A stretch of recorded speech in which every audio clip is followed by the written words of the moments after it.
How to post your template on CapCut. In this video, I will show you how can you easily post your own template on CapCut. So without any delay, let's get into it.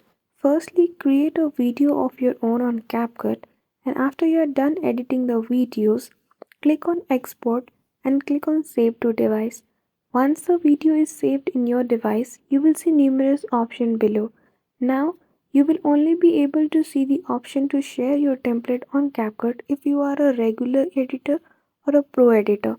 If not, you will not be able to see that option. And that's it. Once you are a regular or pro editor on CapCut, you will see the option to share your template, and after you click on that option, you will easily be able to share the template on CapCut application. So I hope you found this video helpful. If you did, don't forget to give it a thumbs up and subscribe to our channel for such tutorial. Thank you for watching till the end.